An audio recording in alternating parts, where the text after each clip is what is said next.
Μεταμόρφωση. Ένα πανέμορφο, ήσυχο, τουριστικό χωριό με πληθυσμό γύρω στα 600 άτομα. Βρίσκεται στη Χαλκιδική, στην αρχή της Ιθωνίας, στο μειχό του Τωραναίου κόλπου. Ανήκει στο Δήμο Πολυγύρου της Περιφερειακής Ενότητας Χαλκιδικής και απέχει γύρω στα 90 χιλιόμετρα από τη Θεσσαλονίκη, 30 χιλιόμετρα από τον Πολύγυρο και τα Νέα Μουδανιά. Οι κάτοικοι της είναι πρόσφυγες από τη Μικρά Ασία και ασχολούνται κυρίως με τον τουρισμό και τη γεωργία. Το χωριό περιβάλλεται από μια καταπράσινη πλαγιά από αιωνόβια πεύκα δίπλα στη θάλασσα. Οι δαντελένιες ακρογιαλιές της με την καταγάλανη και καθαρή θάλασσα και τις χρυσαφένιες αμμουδιές την έκαναν από πολύ νωρίς γνωστή στην Ελλάδα. Ακόμα, οι ιερές μονές που λειτουργούν στην ευρύτερη περιοχή αποτελούν σημαντικούς πόλους έλξης. Πρόκειται για την Ιερά Μονή Αγίου Ιωάννη Προδρόμου, την Ιερά Μονή Οσίου Αρσενίου του Καπαδόκου και την Ιερά Μονή των Αγίων Πατέρων. Επίσης, το χωριό είναι πολύ γνωστό για τις κατασκηνώσεις, οι οποίες φιλοξενούν πολλά παιδιά κατά την περίοδο του καλοκαιριού. Πρόκειται για τη μαθητική κατασκήνωση, την ιδιωτική κατασκήνωση Καλύβα και την κατασκήνωση πρόνοιας Ονειράτα. Και τώρα, σαν ένα όνειρο γλυκό, ας αφήσουμε τις θύμησες να μας ταξιδέψουν στο τότε, 100 χρόνια πριν, στους τόπους προέλευσής μας, στις γενέτειρες πατρίδες των δικών μας ανθρώπων, τις οποίες αναγκάστηκαν να εγκαταλείψουν τότε, μετά την ήττα του ελληνικού στρατού από τον τουρκικό, κατά τη Μικρασιατική Εκστρατεία 1919 με 1922 και την υπογραφή της Συνθήκης Λοζάνης το 1923. Μουμπαντελέ, ανταλλαγή. Η κοινότητα της μεταμόρφωσης δημιουργήθηκε μόλις στη δεκαετία του 1920 από δύο προσφυγικά ρεύματα, ανταλλάξιμους Καπαδόκες και Σμυρνιούς, οι οποίοι μπολιάστηκαν στο διάβα του χρόνου και με πρόσφυγες από διάφορα μέρη του Μικρασιατικού και όχι μόνο χώρου. Οι Καπαδόκες προήλθαν κυρίως από 4 χωριά κοντά στην Ήγδη, από τον Ευσεχήρ, Νεάπολη.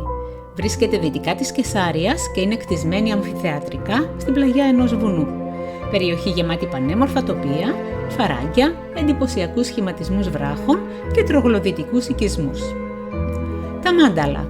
Πρόκειται για μια μικρή τουρκόφωνη κοινότητα που βρίσκεται σε απόσταση 10 περίπου χιλιόμετρων βορειοδυτικά της Νίγδης. Στην περίοδο της ανταλλαγής αριθμούσε μόλις 60 οικογένειες. Την Τελμισό. Μεικτή κοινότητα, η οποία βρίσκεται 5 περίπου χιλιόμετρα βορειοδυτικά της Νίγδης, έχουσε κατά την περίοδο της ανταλλαγής περίπου 2.000 ελληνόφωνους χριστιανούς και 150 μουσουλμάνους.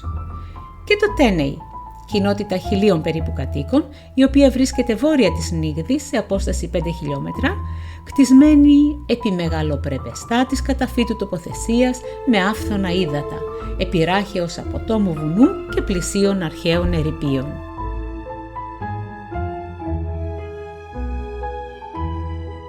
Η Σμυρνή ήταν από την Αλάτσατα, μια πόλη στη Χερσόνησο της Ερυθρέας της επαρχίας Σμύρνης. Το όνομα της πόλης προέρχεται από την αρχαία ελληνική λέξη «άλλας», δηλαδή αλάτι.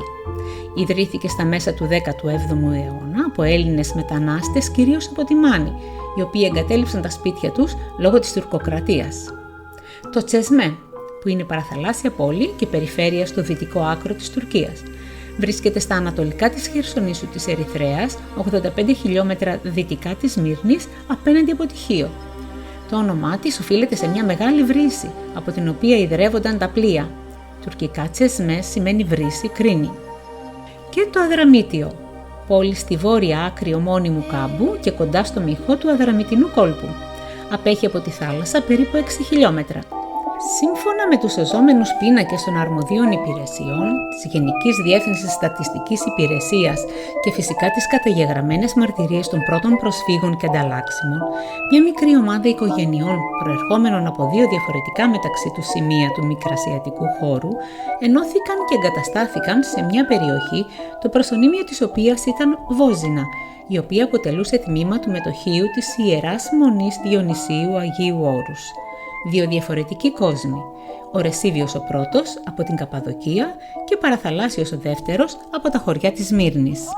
Η ομάδα των οικογενειών από τις προαναφερόμενες κοινότητες της Καπαδοκίας, πρώτοι κάτοικοι της μεταμόρφωσης, μεταφέρθηκαν από τον Πειραιά αρχικά στη Θεσσαλονίκη και από εκεί μεταβλωμένα από τους ίδιους καράβια στη Χαλκιδική.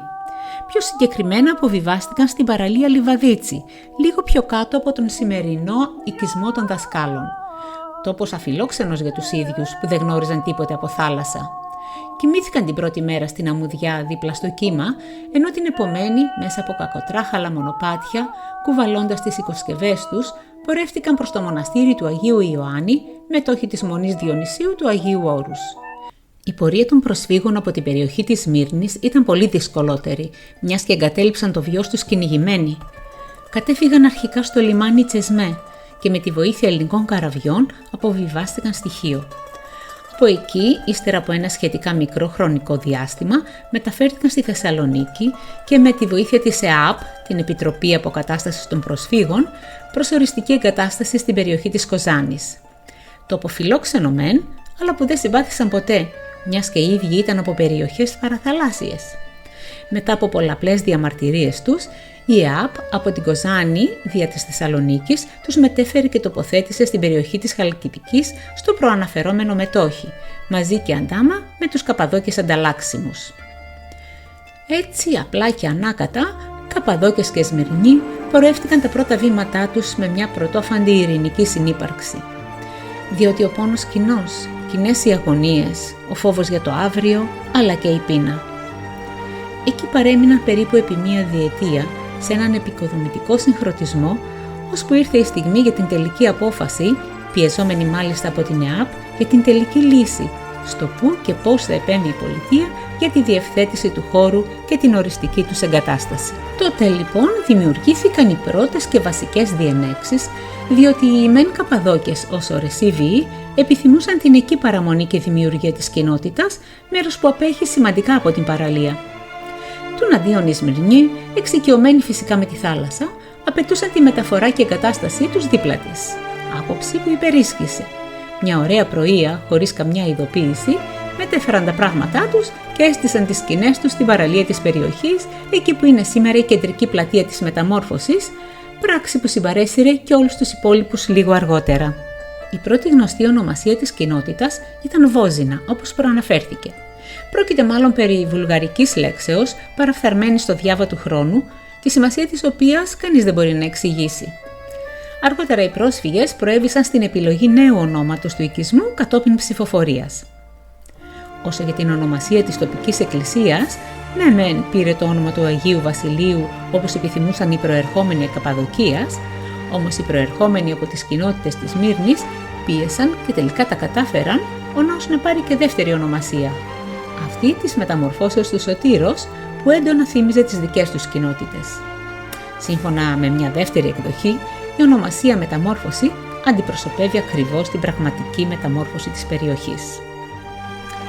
Πρώτος ναός μέχρι και της αποπεράτωσης του νέου για τις λατρευτικές υποχρεώσεις των προσφύγων κατοίκων της μεταμόρφωσης εξυπηρετούσε ο Ιερός Ναός του Τιμίου Προδρόμου του Μετοχείου της Ιεράς Μονής Διονυσίου του Αγίου Όρους.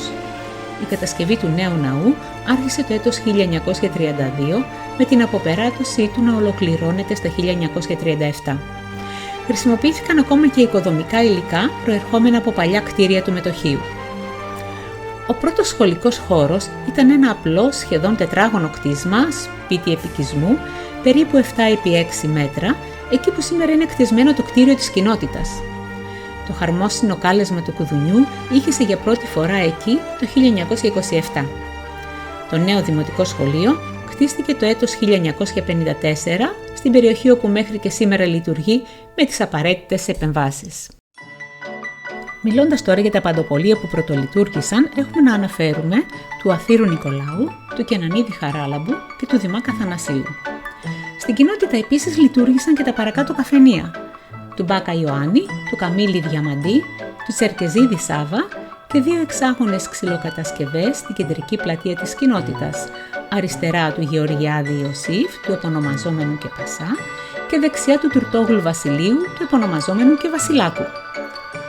Καθώς στην ευρύτερη περιοχή υπήρχαν από τότε ακόμη πολλά ελαιόδεντρα για την παραγωγή ελαιόλαδου, κατασκευάστηκε το πρώτο ελαιοτριβείο. Ήταν αυτό το κυρτάκι κουκούλι στον κεντρικό δρόμο, το οποίο με τη βοήθεια ενός αλόγου γυρνούσε τις μιλόπετρες που άλυθε τον ελαιόκαρπο. Έπειτα ο πολτός τοποθετούνταν στην πρέσα και κίνητα περιστρέφονταν για να στάξει από κάτω το λάδι. Μετέπειτα, το 1943, παραχωρήθηκε κλήρος δίπλα στη θάλασσα για να λειτουργήσει ελαιοτριβείο μηχανοκίνητο πλέον. Αρχικά ιδιοκτήτης ήταν ο κύριος Άγιας και αργότερα ο κύριος Καραγιαννίδης. Περί σωματείων ο λόγος τώρα. Ο Πολιτιστικός Σύλλογος Μεταμόρφωσης ιδρύθηκε το 1992 και συνεχίζει μέχρι σήμερα με σκοπό κυρίως τη διατήρηση της παράδοσης του τόπου μας. Η κορυφαία εκδήλωση του Συλλόγου είναι η διοργάνωση των εκδηλώσεων για το Πανηγύρι της Μεταμορφώσεως στις 6 Αυγούστου. Εφέτος, στις 18 Αυγούστου 2024, παρουσιάζεται το βιβλίο «Πορεία στον χρόνο» του αξιότιμου καθηγητή κ. Μίγδελ Κωνσταντίνου, λάτρη της παράδοσης και των αλυσμόνητων πατρίδων.